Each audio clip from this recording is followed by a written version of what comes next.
Assalamu alaikum everyone, this is Fahad and you're watching your own favorite YouTube channel, Speak English with Fahad. Today's English lesson number 57 जिसको हम describe करने जा रहे हैं और हमेशा की तरह इसमें टेंस एंड टेंसेस हैं. फर्स्ट ऑफ ऑल तो यार I am extremely sorry to all of my listeners, to my friends, to my students, because as you can see कि मेरा as you can listen as you can hear sorry कि मेरा जो गला है वो ठीक नहीं है और मैंने बहुत कोशिश की कि मैं आपके साथ अटैच रह सकूं, लेकिन अभी भी मैं लेट नाइट कर रहा हूं और होप्स हो कि मैं वीडियो जो है पूरी अपलोड कर पाऊँ. और थैंक यू सो मच आप लोगों का साथ देने का, आप लोगों का मेरे साथ इतना कनेक्टेड रहने का, और I am extremely sorry again. So let's start today's tense and answers. Number 1 की अगर मैं बात करूं तो नंबर 1 पे कहता है you should reply without delay, कि आपको किसी भी देरी के बग़ैर जो है, किसी भी देर के बगैर जो है आपको जो है डिले यानी देर के बगैर जो है आपको जवाब देना चाहिए. आप किसी से कह रहे हैं कि you should reply without delay. Sentence number 2 की अगर मैं बात करूं तो आप किसी से पूछ रहे हैं कि आप फ्यूचर में क्या करेंगे, तो आप पूछेंगे what will you do in future. अब देखें यहाँ पे विल है और व्हाट है, तो इसका मतलब क्या हुआ कि ये फ्यूचर इंडेफिनिट जो है उसको जाहिर कर रहा है. अगर हम सिर्फ यहाँ तक करें कि will you do in future, आप फ्यूचर में करेंगे, तो what will you do in future, आप फ्यूचर में क्या करेंगे. सेंटेंस नंबर 3 की अगर बात करूँ तो ये भी फ्यूचर इंडेफिनिट को ही जाहिर कर रहा है. कहते जी we will reach there before time, हम वहाँ वक्त से पहले पहुँच जाएंगे. विल रीच, विल है साथ में first form of the verb है, तो it will be we will reach there before time, हम वहाँ पर वक्त से पहले पहुँच जाएंगे.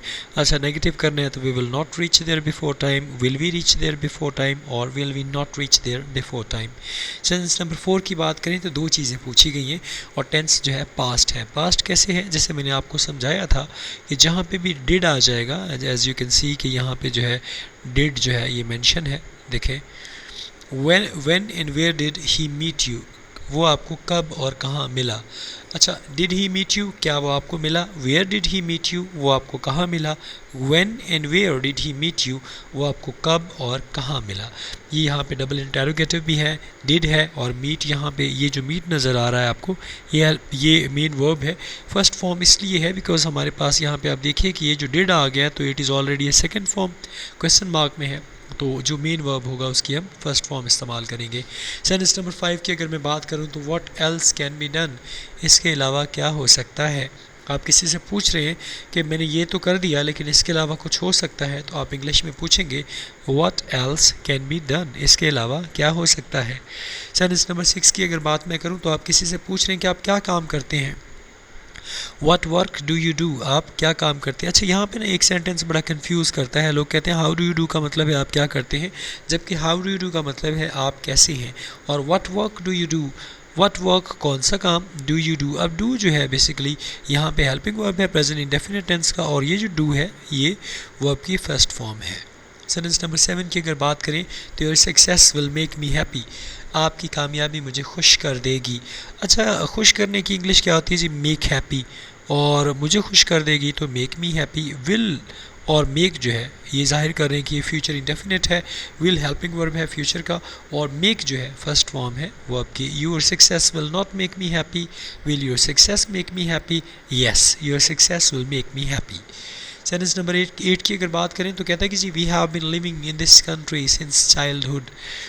ये जहाँ पे भी आपको हैव बीन और वर्ब के साथ फर्स्ट फॉर्म के साथ आईएनजी मिल जाएगा, हैव बीन लिविंग यहाँ तक जो है इन दिस कंट्री सिंस चाइल्डहुड. अब सिंस चाइल्डहुड है और हैव बीन लिविंग जो है, हैव बेसिकली हेल्पिंग वर्ब है परफेक्ट का, और हैव बीन लिविंग है तो ये परफेक्ट कॉन्टीन्यूस है, तो ये प्रेजेंट परफेक्ट कॉन्टीन्यूस के टेंस है.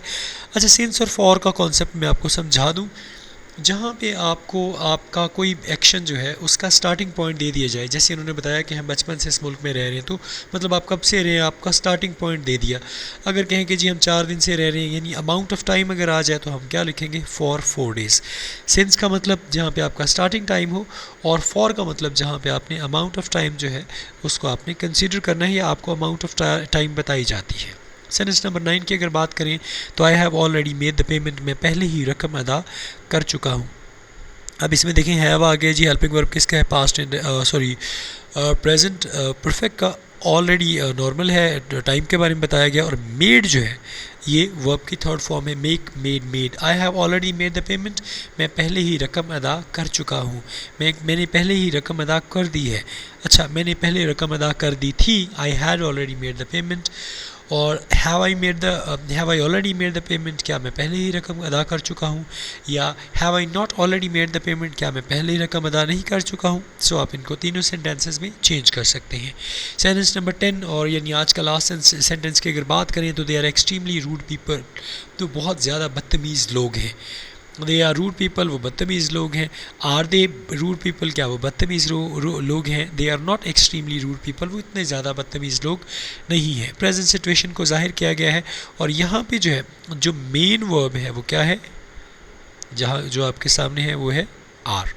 सो that was all about today. इंशाल्लाह see you tomorrow at the same time. अपना बहुत ज़्यादा ख्याल रखिएगा और मैं कोशिश करूँगा कि अब आपके साथ डेली बेस पे मैं इसको ज़रूर कंटिन्यू करूँ।